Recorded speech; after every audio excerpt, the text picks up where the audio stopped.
부산 한성교회 오늘의 밥 시간입니다. 2월 8일 토요일 오늘의 밥은 누가복음 1장 1절로 13절 말씀입니다.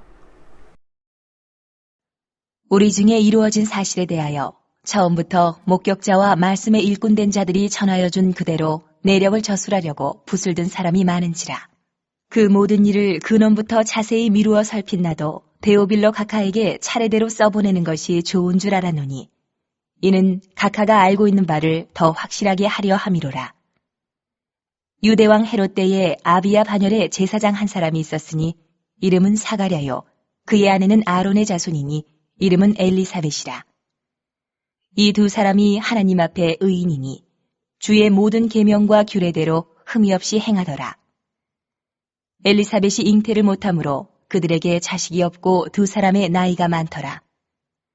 마침 사가랴가 그 반열의 차례대로 하나님 앞에서 제사장의 직무를 행할세 제사장의 전례를 따라 제비를 뽑아 주의 성전에 들어가 분향하고 모든 백성은 그 분향하는 시간에 밖에서 기도하더니 주의 사자가 그에게 나타나 향단 우편에 선지라.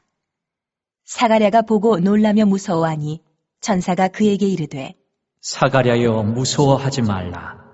너의 간구함이 들린지라. 내 아내 엘리사벳이 내게 아들을 낳아주리니 그 이름을 요한이라 하라. 오늘부터 4월달까지 누가복음을 쭉 보도록 합니다. 본문의 배경은 5절에서 보시듯이 유대 헤롯 왕 때의 일입니다.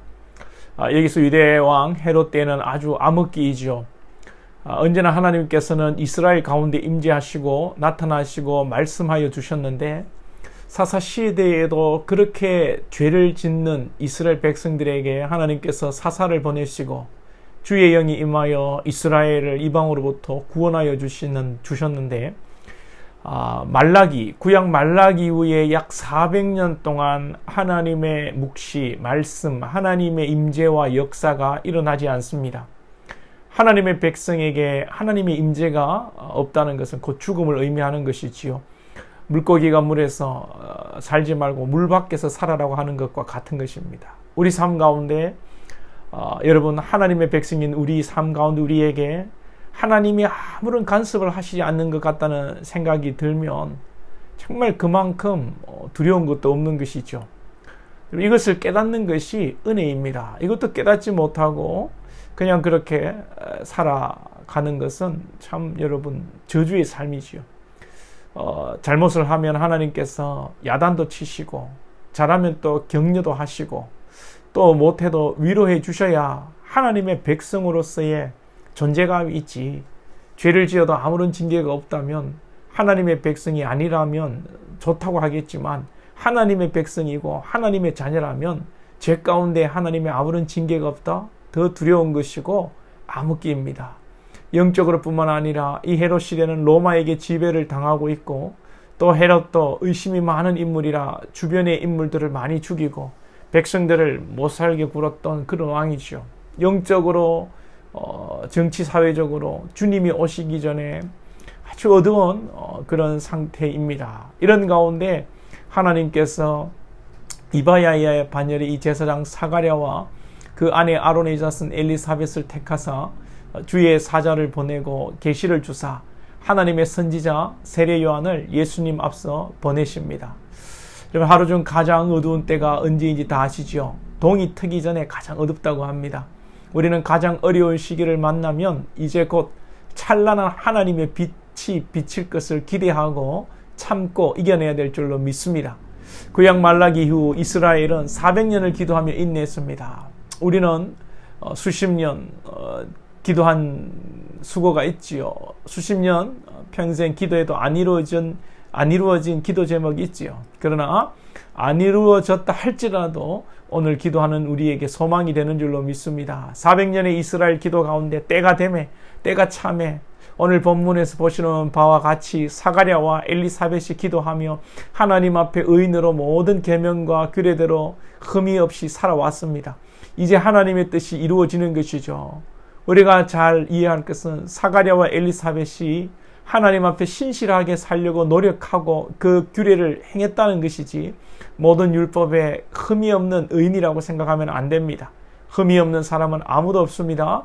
율법을 지킴으로 구원받을 의인은 아무도 없다는 것이죠. 어느 누구나 허물이 있지만 그러나 하나님 바라보며 사는 것이 신실한 삶이요 또 성경에서 의인이라고 이렇게 표현해 주는 것입니다. 우리가 먼저 볼 것은요, 아무리 신실하게 살아도 오늘 고난과 기도의 제목이 성도에게 가정에 있을 수 있다는 거죠.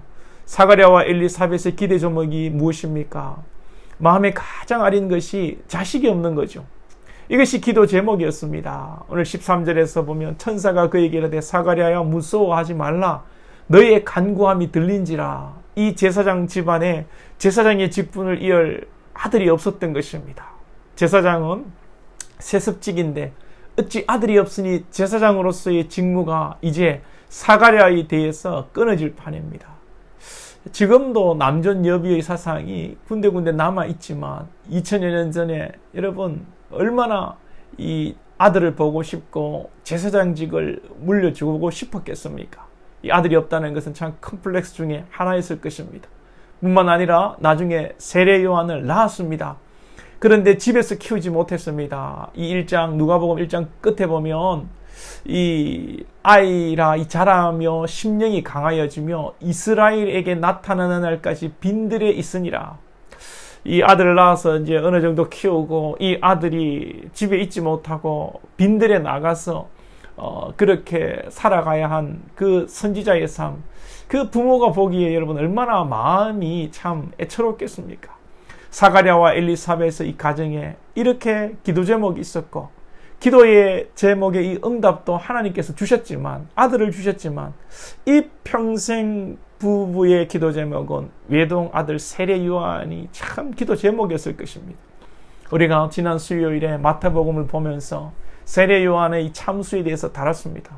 30살 정도에 죽지 않았겠습니까? 이때 이 사가랴와 엘리사벳이 살아있었겠죠. 정확히 잘 모르겠는데요. 아시는 분은 댓글을 달아주시면 좋겠습니다. 기도해서 낳은 아들, 참 그랬으면 지금으로 말하자면 큰 교회에 좀 목회도 하고 그래야 되는데 개척교회 작은 교회를 하다가 쓸쓸하게 그렇게 사라져 갔단 말이죠. 이런 삶을 여러분들이 아들이 산다면 좋겠습니까? 그러나 지난 수요일에 말씀드렸듯이 세례 요한은 주님의 죽으심조차도 예비하고 예표한 인물입니다. 할렐루야. 여러분의 기도 제목이 많고 고난의 길을 간다고 할지라도 낙심치 마시고 기도의 삶을 놓지 마시고 비록 세상에서 힘든 삶이 있다고 할지라도 하늘에서 우리가 별과 같이 빛나고 천국에서 더욱 빛날 것을 여러분들이 믿으시기를 바랍니다. 이 땅의 눈에 보이는 판단과 하나님의 판단이 다릅니다. 세상 사람들이 가치관과 하나님의 보시는 것이 다른 것입니다. 여러분 이 믿음으로 오늘도 어렵고 힘든 인생의 여정이지만 주님과 동행하시며 주께서 여러분에게 주신 사명 잘 감당할 수 있기를 축복합니다.